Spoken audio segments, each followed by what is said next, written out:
भारत में राष्ट्रवाद, इसमें हम पढ़ेंगे भारत के स्वतंत्रता संग्राम के बारे में। महात्मा गांधी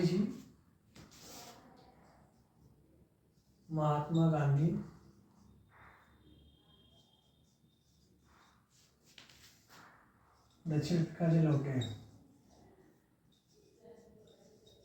महात्मा गांधी जो है दक्षिण अफ्रीका गए थे केस लड़ने के लिए, क्योंकि वकील थे। अफ्रीका से लौटे, वहाँ गए थे, लेकिन वहाँ पर उन्होंने दक्षिण अफ्रीका में जो है सबसे पहले सत्याग्रह किया था, और सत्याग्रह करके वहाँ पर कुछ मांग को मंगवाए थे अंग्रेजों से। बाद में फिर जब भारत के बुलावे पर फिर वह भारत लौटे। कब लौटे थे? 1915 में।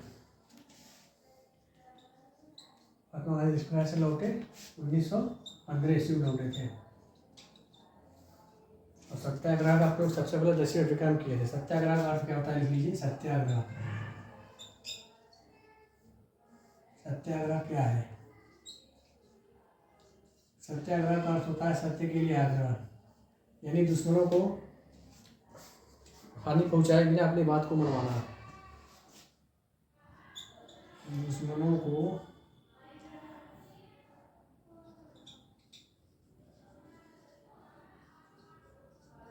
हानि पहुंचाए बिना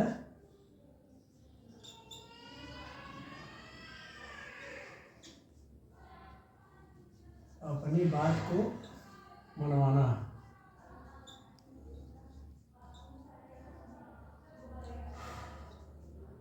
ऐसे होता है ना, कोई दुश्मन है तो तुम लोग क्या करोगे? लड़ना शुरू कर दोगे। लेकिन गांधी जी का लड़ने में विश्वास नहीं था, हिंसा में विश्वास नहीं था। ये चाहते थे अनुनय विनय के द्वारा प्रेम पूर्वक अपनी बात को मनवाया जाए, उनसे कह कर। तो गांधी जी इसका प्रयोग, सत्याग्रह का प्रयोग सबसे पहले दक्षिण अफ्रीका में किए थे। वहाँ पर कुछ मांग थी दक्षिण अफ्रीका के लोगों की, उस बात को जो है ये मनवाए थे।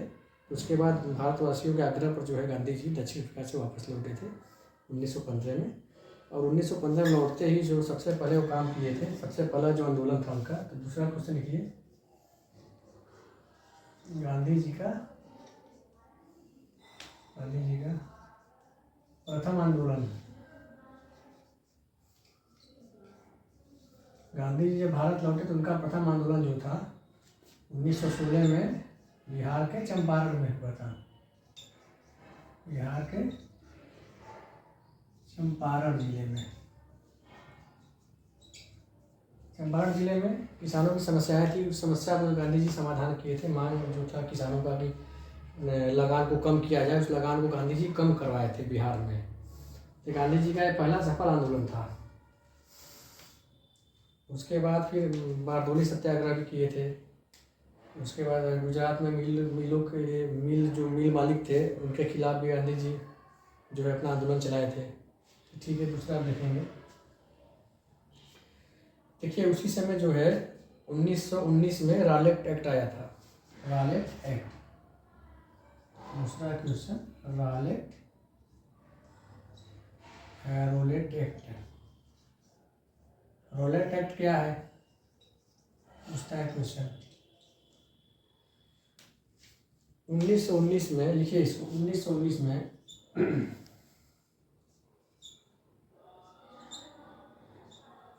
अंग्रेजों ने एक कानून पारित किया था। अंग्रेजों ने एक कानून भारत में पारित किया था।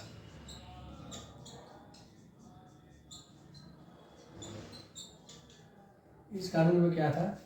बिना कारण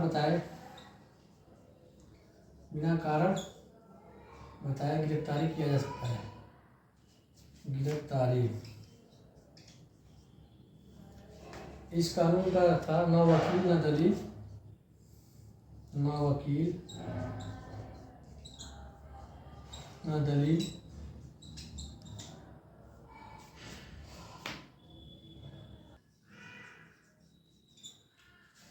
इस कानून को भारतीयों ने इसका बड़ा विरोध किया।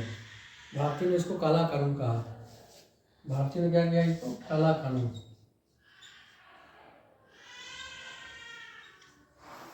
1919 में भारतीयों ने 1919 में गांधी जी के नेतृत्व में, देखिए गांधी जी इस कानून का भी विरोध किए थे। 1919 में गांधी जी के नेतृत्व में पूरे भारतवर्ष में इसका विरोध किया गया।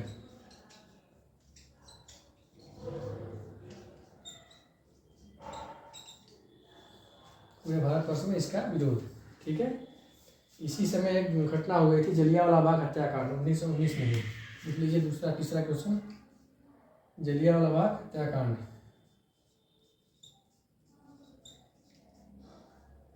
जलियांवाला बाग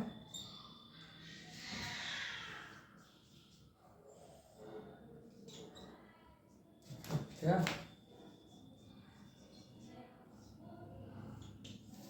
जलियांवाला बाग हत्याकांड क्या है पूछता है। राले टेक्ट के बारे में लीजिए। 1919 में अंग्रेजों ने कानून भारत में पारित किया था। इस कानून में क्या था, भारतीयों को बिना कारण बताए गिरफ्तारी किया जा सकता है, जिसका भारतीयों ने विरोध किया। न वकील न दलील न अपील, इसको काला कानून कहा गया। 1919 में गांधी जी के नेतृत्व में पूरे भारतवर्ष में इस कानून का विरोध किया गया था, राले टेक्ट का। उसके बाद जलियांवाला बाग हत्याकांड हो गया था। क्या हुआ था, इसमें भी इसी कानून का विरोध किया जा रहा था। चलिए पंजाब के अमृतसर जिले में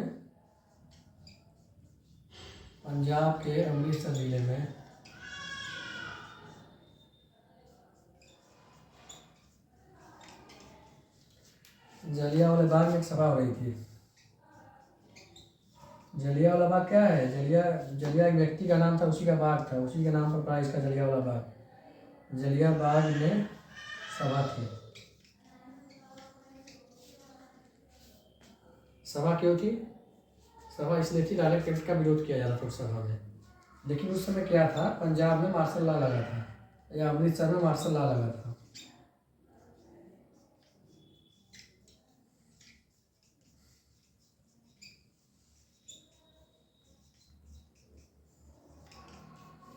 मार्शल लॉ लगा था। मार्शल लॉ हो जाएगा तो इसका मतलब ये है कि कोई भी जो है एक जगह सभा नहीं कर सकता है। ये बात इन लोग को पता नहीं था, लेकिन मार्शल लॉ तो लगा ही था। इसके बाद जो है अमृतसर का जो जनरल था, जनरल डायर ने क्या किया, डायर ने जलियांवाला बाग में गोली चलाने का आदेश दे दिया। जनरल डायर ने गोली चलाने का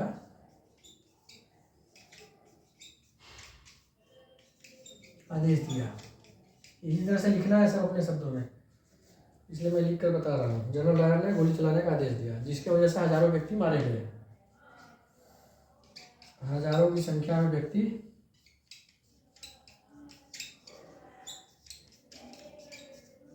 मारे गए, क्योंकि जलियांवाला बाग जो था वो सकरा था, उसमें जाने का केवल एक ही रास्ता था, चारों तरफ से वो बंद था। तो उसमें ये सब गेट पर खड़ा हो गए और गोली चलाने का आदेश दे दिया, जिसकी वजह से हजारों व्यक्ति मारे गए, भाग नहीं पाए। कुछ व्यक्ति तो उसी को, एक कुआं था बीच में, जलियांवाला बाग के बीच में, उसी कुआं में कुछ लोग व्यक्ति चले गए, कुआं में छलांग लगा लिए ताकि वो बच सके, लेकिन वो बचे नहीं, उसमें डूब कर मर गए। इसके बाद इस घटना के बारे में जब बाद पता चला तो पूरे भारतवर्ष में व्यापक विरोध हुआ। इस घटना के बाद पूरे भारत में विरोध हुआ।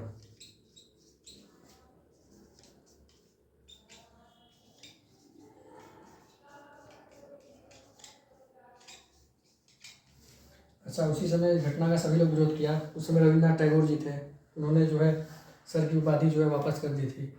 हर भारतीयों ने अपने अपने ढंग से इसका विरोध किया था। इसी के बाद देखिए, इसी घटना के बाद जो है गांधी जी जो है असहयोग आंदोलन चालू किए थे, इसी सब घटनाओं की वजह से। तभी असहयोग आंदोलन के बारे में मैं बताऊँगा। तो इससे ऊपर अभी बहुविकल्पी क्वेश्चन बनता है, बहुविकल्पी क्वेश्चन लिख लीजिए। पहला क्वेश्चन, महात्मा गांधी दक्षिण विकास कब लौटे? 1915 में। गांधी जी का प्रथम आंदोलन बिहार के चंपारण में 1916 में। इसके बाद राले टेक्ट पूछता है, राले एक्ट क्या है? एक काला कानून है, न वकील न दलील, इसके बारे में लिख लीजिए। कब लागू हुआ था? 1919 में।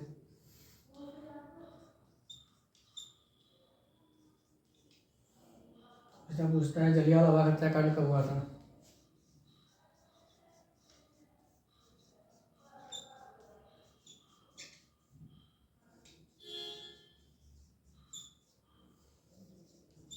कब हुआ था?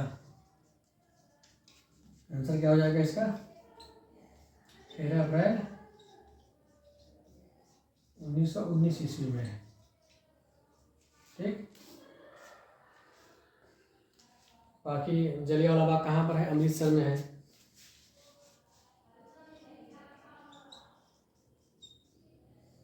जलियांवाला बाग कहाँ है, किस जिले में है? आंसर क्या हो जाएगा? अमृतसर में।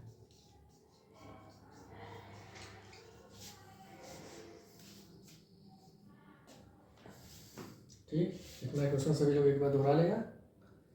चलिए इसको मिटाते हैं, दूसरा दोहराते हैं असहयोग आंदोलन के बारे में।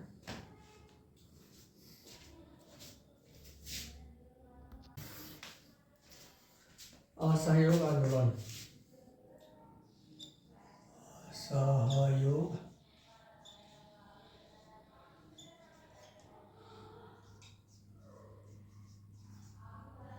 असहयोग आंदोलन कौन चलाया था?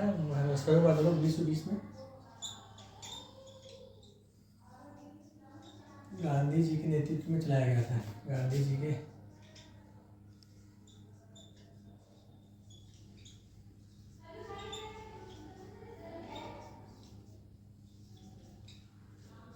कारण क्या था इसका? असहयोग आंदोलन चलाने का कारण क्या था? कारण ये था उस समय जो है कई घटना हो गया था। पहले तो रॉलेट एक्ट आया था, रॉलेट एक्ट का विरोध, और उसके अलावा जलियांवाला बाग हत्याकांड भी हो गया था। जलियांवाला हत्याकांड,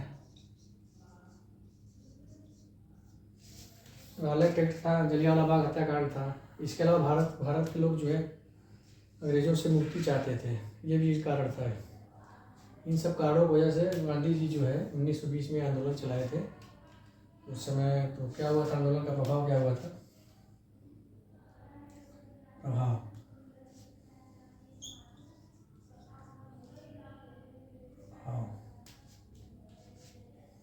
इसके निम्न प्रभाव थे, इसका निम्न प्रभाव था।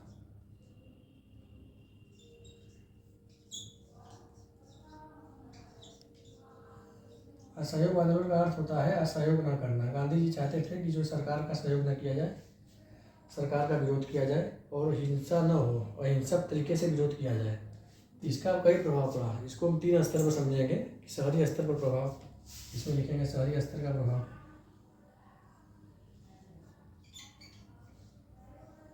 शहरी प्रभाव। शहरी प्रभाव में क्या लिखेंगे? इसमें लिखेंगे कि शहर के लोगों ने विरोध किया। शहर में रहने वाले जितने भी स्कूल है, विद्यालय हैं, विद्यार्थी लोग हैं, नौकरी करने वाले लोग हैं, जो अंग्रेजों का नौकरी करते थे, सभी लोगों ने विरोध किया। विद्यार्थियों ने क्या किया? विद्यालय अपना छोड़ दिया। और अंग्रेजों के यहाँ काम करने वाले जो नौकरी करते थे उन्होंने अपना नौकरी छोड़ दिया। और सभी लोग क्या किए? जुलूस में शामिल हो गए, धरना प्रदर्शन करने लगे। लिखिए इसमें छात्र, अध्यापक, कर्मचारी, जो अंग्रेजों के काम करते हैं, कर्मचारी, सभी आंदोलन में शामिल हो गए।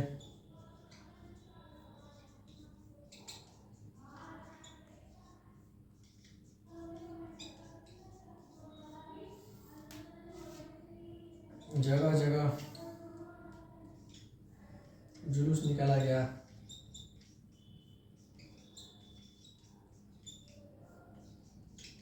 हड़तालें बुलाई गई, हड़तालें की गई, कंपनियों को बंद किया गया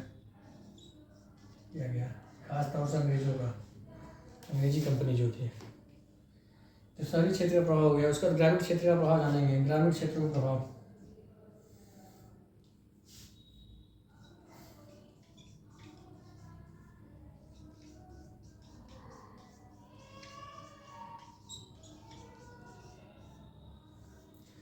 ग्रामीण क्षेत्र में क्या किया गया? गांव में रहने वाले जो किसान लोग थे उन्होंने लगान देना बंद कर दिया और आंदोलन में शामिल हो गए। लिखिए, किसानों ने लगान देना बंद कर दिया।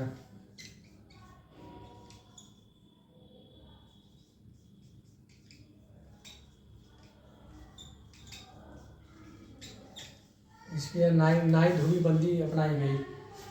जो नाई लोग रहते थे उन्होंने अंग्रेजों का बाल काटना बंद कर दिया। नाई धोबी बंदी, जो कपड़ा धोने वाले लोग थे वो भी आंदोलन में शामिल हो गए।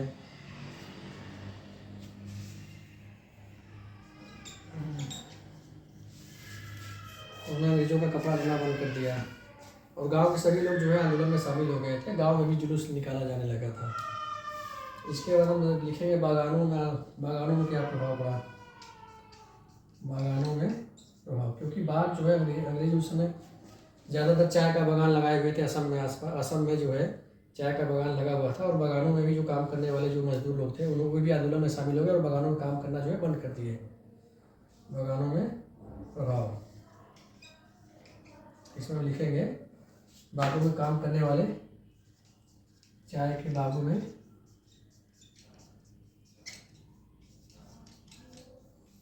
काम करने वाले मजदूर भी आंदोलन में शामिल हो गए।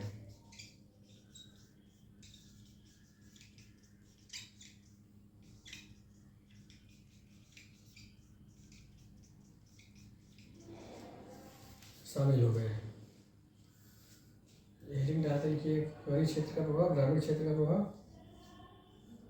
बागानों का प्रभाव। चौथा लिख लीजिए, बस इतना बहुत है, पर्याप्त है। इस तरह से पूरे भारतवर्ष में प्रभाव हो गया इसका, असहयोग आंदोलन का। यह असहयोग आंदोलन जो है लगभग 2 वर्ष तक चला, लेकिन बाद में एक हत्याकांड हो गया। हत्याकांड होगा जिसकी वजह से आंदोलन जो है समाप्त हो गया। तो उसके बारे में लिखेंगे आंदोलन की समाप्ति, एक हेडिंग डाल लेंगे, और आंदोलन की समाप्ति।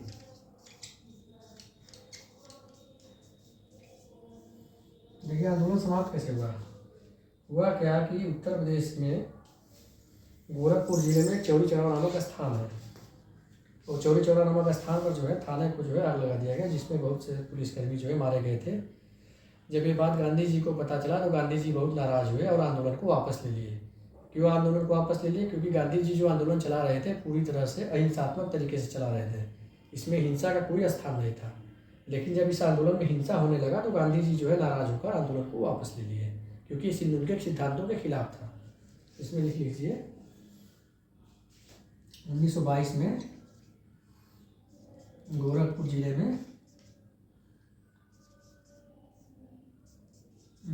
में चौरी चौरा हत्याकांड हो गया। चौरी चौरा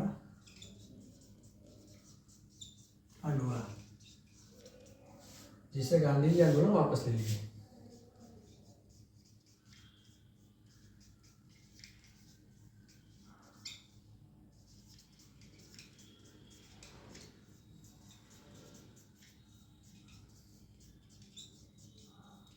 ठीक है, इसको कंप्लीट करेंगे। इसी पर कभी क्वेश्चन भी है, देख लीजिए उसको भी।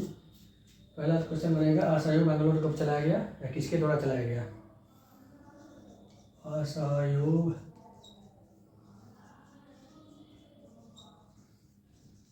कब और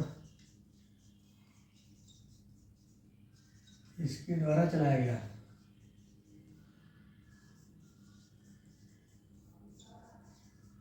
आंसर क्या हो जाएगा? 1920 में गांधी जी के द्वारा।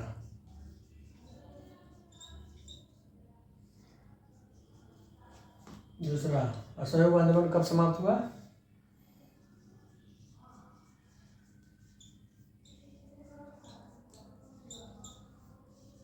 कब समाप्त हुआ, कारण क्या था? लिखोगे 1900, आंसर लिखिए इसका 1922 में चौरी चौरा कांड की वजह से, चौरी चौरा कांड के कारण। एक क्वेश्चन और बन जाएगा, चौरी चौरा नामक स्थान कहाँ पर है?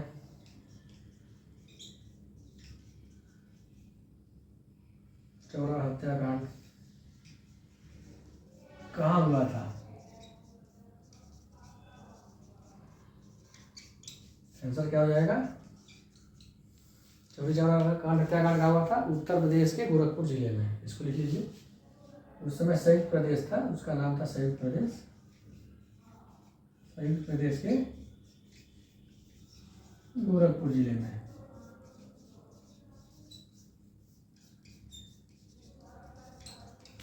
अच्छा, ये सब क्वेश्चन जो मैप करके दर्शाने के लिए पूछता है कि चौरी चौरा नामक स्थान कहाँ पर है, या चौरी चौरा कांड कहाँ हुआ था, तो आपको मैप में दर्शाना पड़ेगा, गोरखपुर जिले को इंगित करना पड़ेगा। ठीक है, चलिए अगला क्वेश्चन देखते हैं।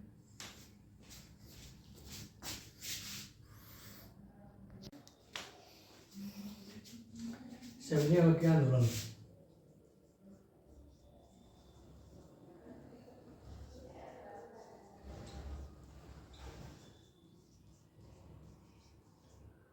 आंदोलन या इसको कहा जाता है कानून तोड़ो आंदोलन। नमक कानून, नमक कानून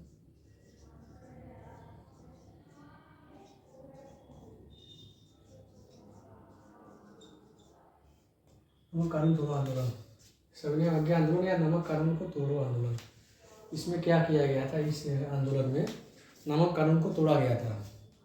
सविनय अवज्ञा आंदोलन जो है गांधी जी के द्वारा चलाया गया था। इस आंदोलन में सबसे पहले नमक कानून को तोड़ा गया था। तो आंदोलन चलाया क्यों गया था? कारण क्या था इसका? पहले लिख लीजिए इसमें,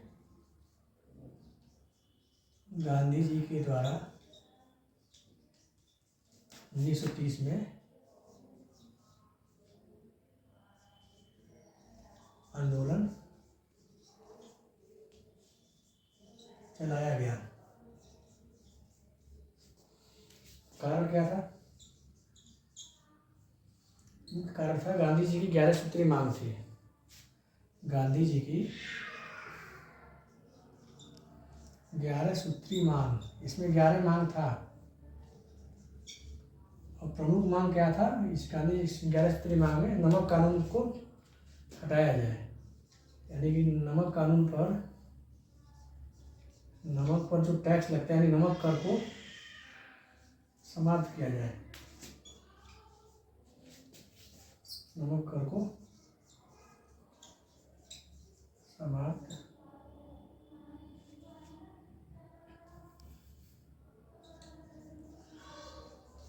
किया जाए। 11 सूत्री मांग में से प्रमुख मांग क्या था कि नमक कर को समाप्त किया जाए।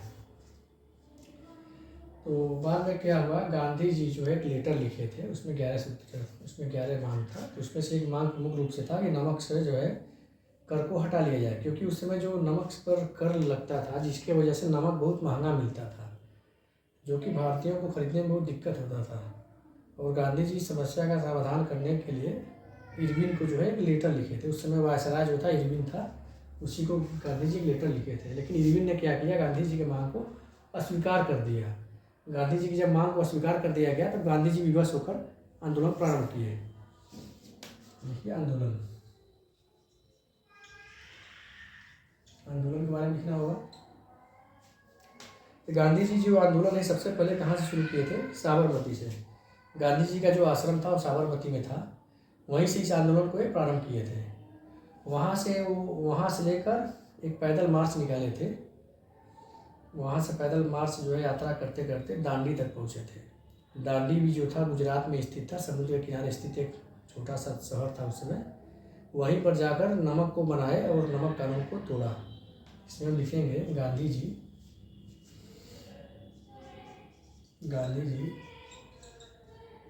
अपने आश्रम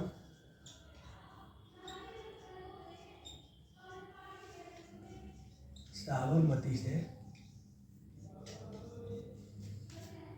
240 किलोमीटर दूर है जो दांडी था। 240 किलोमीटर दूर दांडी नामक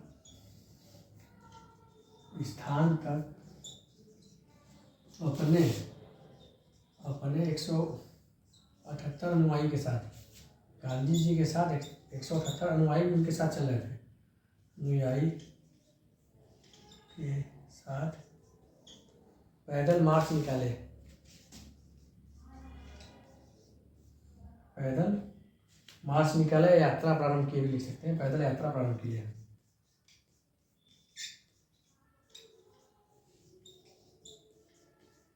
लिख लीजिए 12 मार्च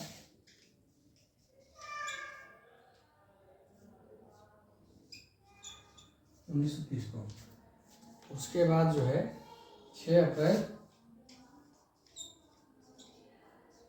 1930 को दांडी पहुँचे। दांडी पहुँच गए। उसके बाद वहाँ जाकर नमक कानून को तोड़े। नमक के पानी को उबालकर, समुद्र के पानी को उबालकर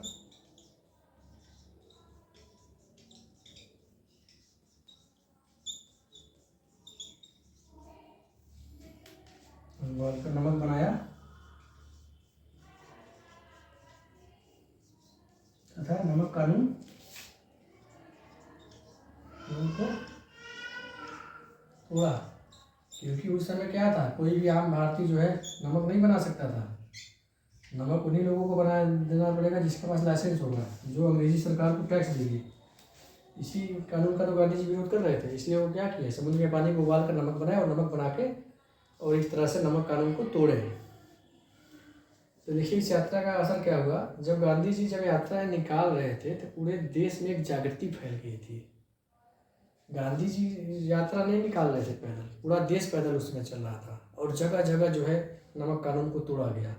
समुद्र के किनारे रहने वाले जितना भी शहर है वहाँ पर जो आम लोग हैं वहाँ पर लोग जाकर नमक बनाकर नमक कानून को तोड़े। एक तरह से पूरा जो आंदोलन है पूरा देशव्यापी हो गया था। केवल साबरमती और दांडी में ही आंदोलन नहीं चल रहा था, पूरे भारतवर्ष में चल रहा था। इसका प्रभाव क्या हुआ, प्रभाव लिख दीजिए।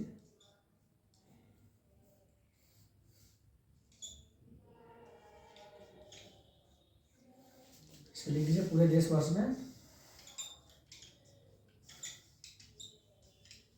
नमक कानून तोड़ा गया।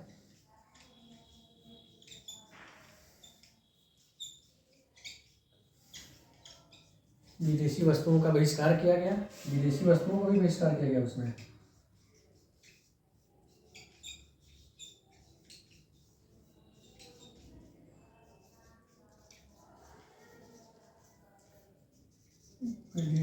विदेशी वस्तुओं का बहिष्कार किया। सभा का आयोजन हुआ, सभा जुलूस का आयोजन हुआ।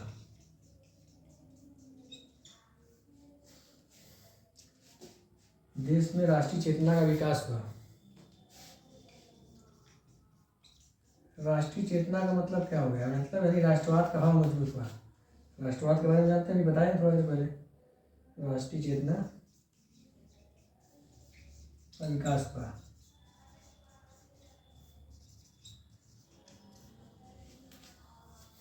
समाप्ति कैसे हुआ आंदोलन, समाप्ति के बारे में जान लीजिए। समाप्ति देखिए कैसे हुआ। गांधी जी नमक कानून को तोड़े थे तो गांधी जी को गिरफ्तार कर लिया गया और गांधी जी को गिरफ्तार करके यरवदा जेल में बंद कर दिया गया। गांधी जी को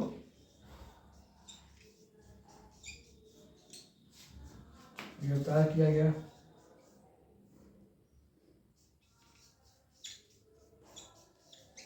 बाद में फिर गोलमेज सम्मेलन का आयोजन हुआ 1931 में। उसी सम्मेलन में गांधी जी को बुलाया गया, इसलिए उनको पहले जेल से बाहर निकाला गया। उसके बाद गांधी जी गोलमेज सम्मेलन में भाग लिए। इसमें लिखिए 1931 में गांधी जी गोलमेज सम्मेलन में भाग लिए। गोलमेज सम्मेलन जो है लंदन में आयोजित हो रहा था।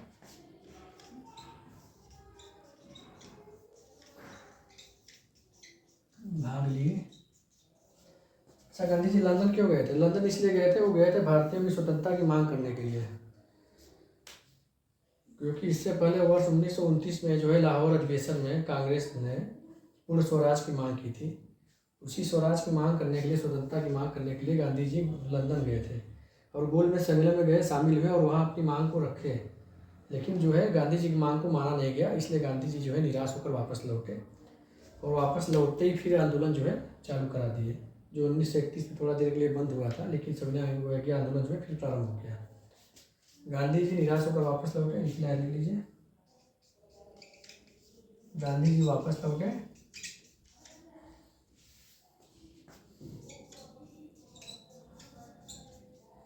आंदोलन प्रारंभ हुआ। लेकिन बाद में 1934 में दमन चक्र की वजह से आंदोलन को समाप्त करा दिया गया जबरदस्ती। अंग्रेजों ने जबरदस्ती जो है हथियार का बल प्रयोग करके आंदोलन को समाप्त करा दिया दमन चक्र के द्वारा।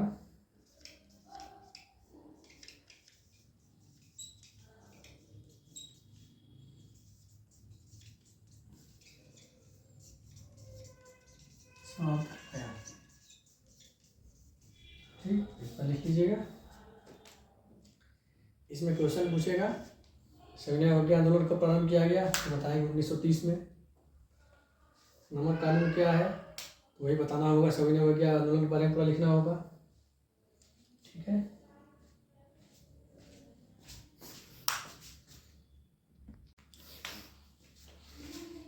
भारत छोड़ो आंदोलन,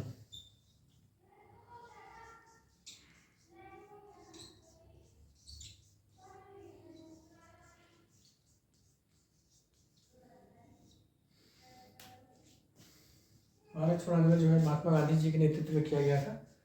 लिख लीजिए, भारत छोड़ो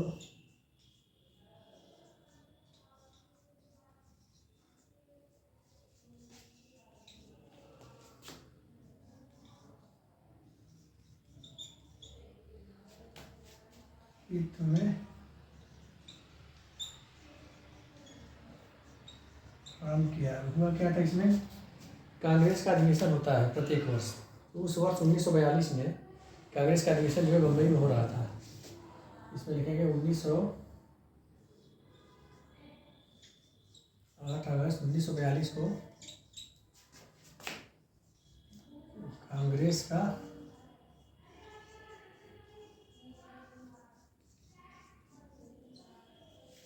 अधिवेशन मुंबई में हुआ था।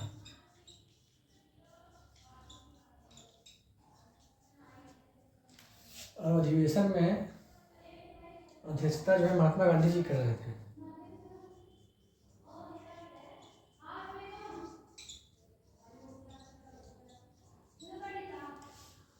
गांधी जी कर रहे थे।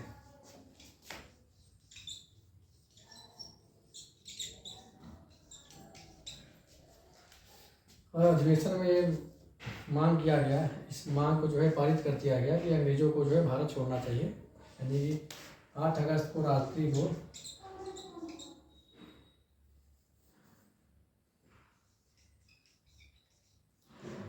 1942 को रात्रि में भारत छोड़ो प्रस्ताव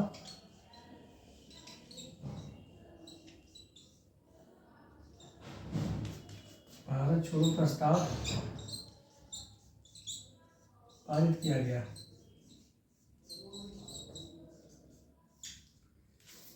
8 अगस्त 1942 को रात्रि में मुंबई में जो है भारत छोड़ो प्रस्ताव पारित कर दिया गया और उसके बाद मध्य रात्रि को आंदोलन प्रारंभ हो गया। आंदोलन जो है भारत छोड़ो आंदोलन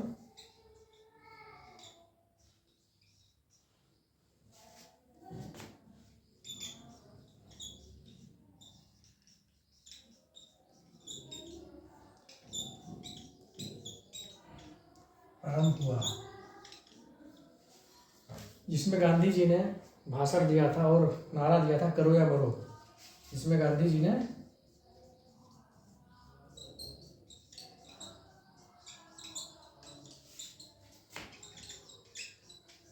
करो या मरो का नारा दिया था।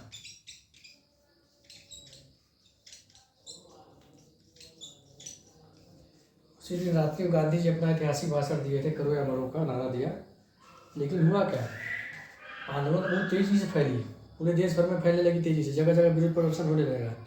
लेकिन गांधी जी को तुरंत गिरफ्तार कर लिया गया। जितने भी कांग्रेस के नेता थे वहाँ पर सबको गिरफ्तार करके जेल में डाल दिया गया और आंदोलन को समाप्त करा दिया गया। उसमें लिखेगा अगले दिन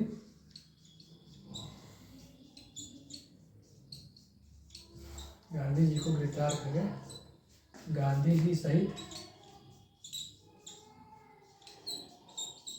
कांग्रेस के नेताओं को गिरफ्तार कर लिया गया।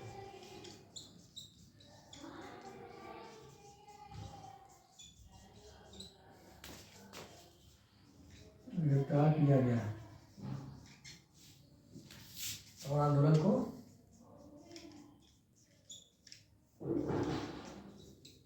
दमन चक्र के जरिए समाप्त कर दिया गया। दमन चक्र का मतलब बल प्रयोग करना से